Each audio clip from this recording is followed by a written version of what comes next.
Hello friends, good morning, Jai Shri Krishna, જય દ્વારકાધીશ. કેમ છો બધા? મજામાં ને? તો સ્વાગત છે તમારું આજના એક નવા વિડીયોમાં. ને અત્યારે જો 9 જેવો ટાઈમ થઈ ગયો છે અને આપણે ઉઠીને રસોઈ એક બનાવી છે. બીજું ઘરનું બધું કામ બાકી છે. દિત્યાને પપ્પાના હજી સૂતા છે.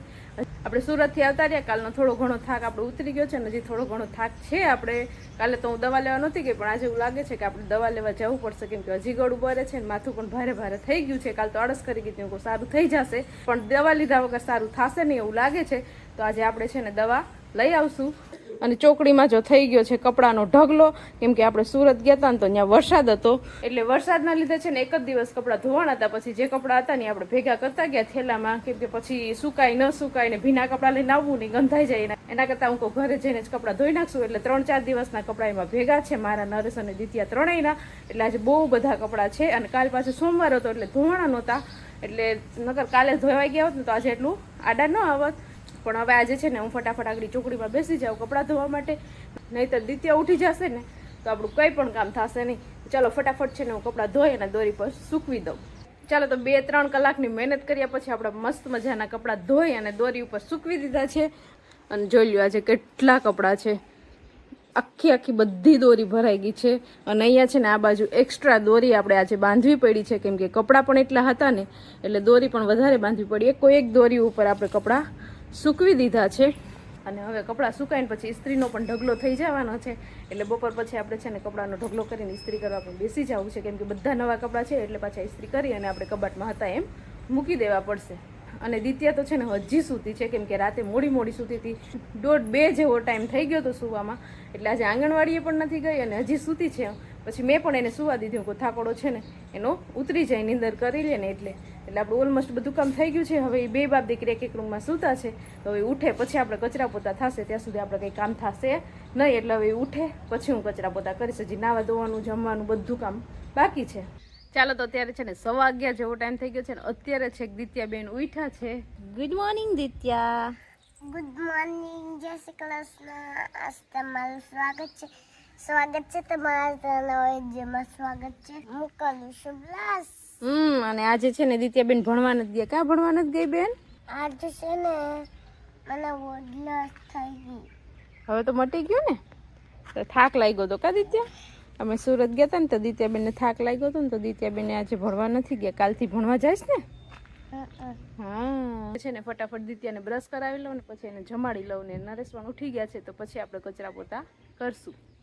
ચાલો તો અત્યારે છે ને 1 જેવો ટાઈમ થઈ ગયો છે અને જમીન નાઈ ધોઈ નવરા થઈ ગયા છે. અને અત્યારે છે ને જો આપણે જે સુરત થી શોપિંગ કરી આવ્યા હતા ને બધી છે ને જોવાની બાકી છે હજી. અહીંયા જો માસી ને માસીની છોકરી મહેમાન આજ આવી ગયા છે તો એ બધા છે ને આવ્યા છે ને તો આપણે હવે કપડાના જે ઠેલા છે ને ખોલી અને બધાને આપણે શું શોપિંગ કરી આવ્યા ને એ બધું આપણે બતાવી દઈએ. અને તમે પણ વિડીયોમાં કન્ટિન્યુ રહેજો, તમને પણ અમે અમારી શોપિંગ બતાવી દઈએ. ચાલો તો આપણે બધી જે શોપિંગ કરી આવ્યા હતા ને બધી આપણે બધા લોકોને બતાવી દીધું છે.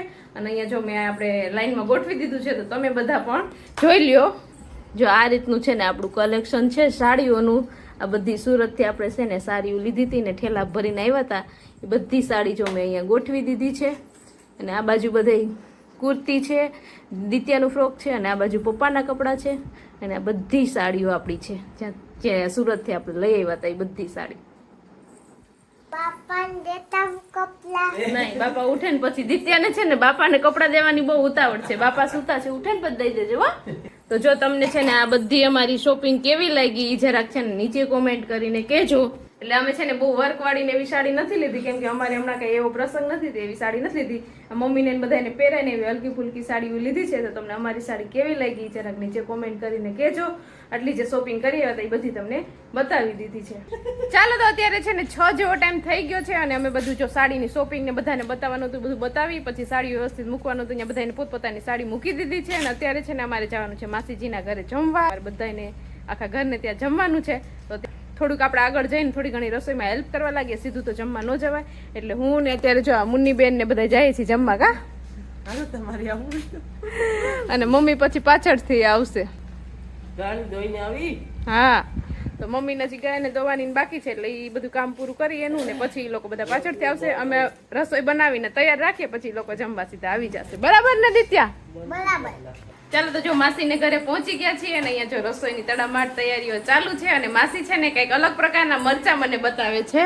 શું કયો માસી? મસ્તી ના છે મરચા બહુ જો આવી રીતના મરચા છે, આપણને જોતા એમ લાગે કે આ બોરઈ છે, સાચી વાત છે. પણ આ છે મરચા. મેં તો આ પહેલી વાર જોયા છે. જો તમે કોઈ જોયા હોય ને તો નીચે કોમેન્ટ કરીને કહેજો ને આને કયા ટાઈપના મરચા કહેવાતા હશે એ તમે કોમેન્ટ કરીને કહેજો. આવા કેવા હોય માસી, મોરા હોય કે તીખા હોય? તીખા નહીં, એકદમ તીખા. આ બહુ જ તીખા મરચા હોય છે. નક્ષ તે આ મરચા ખાધા? એક કોઈ નથી સાયકા લ્યો ખવાય ને યાર, ખાજે હજી કેવાક લાગે. અને અહીંયા જો પૂરીનો પિંડો બંધાઈ ગયો છે એટલે આપણે મહેમાનને બેસાડી દીધા છે પૂરી વણવા માટે. કાંજબેન ખાઈ વસૂલ કરી લેવાનું. ચાલો તો હવે ફટાફટ આપણે પૂરી બનાવી લઈએ, પછી આપણે વિડીયો આગળ કન્ટિન્યુ કરશું. ચાલો તો હવે જમવાની તૈયારી થઈ ગઈ છે, બધી રસોઈ આપણી બની ગઈ છે. અહીંયા જો આપણા મસ્ત મજાના મેથીના ગોટા બને છે, અને અહીંયા છે ને આપણે મરચાના અને કેળાના ભજીયા ઓલરેડી બની ગયા છે, અને અહીંયા આપણા મસ્ત મજાના ભજીયા બને છે. પછી ને બહાર બધા ડીશ રેડી કરે છે, પછી બધા લોકોને જમવા બેસાડી દઈએ. ચાલો તો ભજીયા બની ગયા છે ને જેન્ટ્સ લોકોએ બધા જમી લીધું છે ને હવે અમે બે ભજીયા બનાવતા હતા ને તો પાછળ રહી ગયા છીએ ને હવે આપણે છે ને ભજીયા બનાવીને સીધા બેસી ગયા છીએ જમવા. જો અહીંયા છે ને આપણે આપણી ડીશ રેડી કરી લીધી છે, દૂધ પાક, પૂરી, ભજીયા, ચટણી ને એવું બધી વેરાયટી છે આપણે. અને માસીએ પણ જમી લીધું કે બાકી છે હજી? દૂધ પાક પીવું છે માસી, જો દૂધ પાક નો વેટકો ભરી લીધો છે.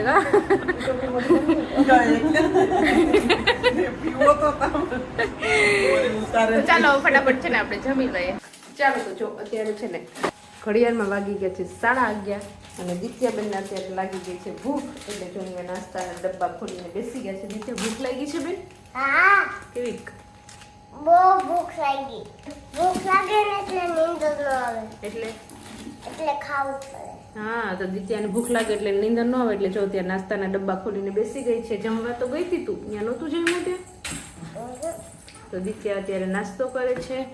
તો વિડીયોને પણ આપણે અહીંયા એન્ડ કરી દઈએ. તો તમને આજનો મારો વિડીયો કેવો લાગ્યો કોમેન્ટ કરજો, લાઈક કરજો, શેર કરજો, અને જો ચેનલમાં ન હોય તો સબસ્ક્રાઈબ કરજો. આવતીકાલે મળીશું નવા વિડીયો સાથે. ત્યાં સુધી bye, good night. Bye, good night.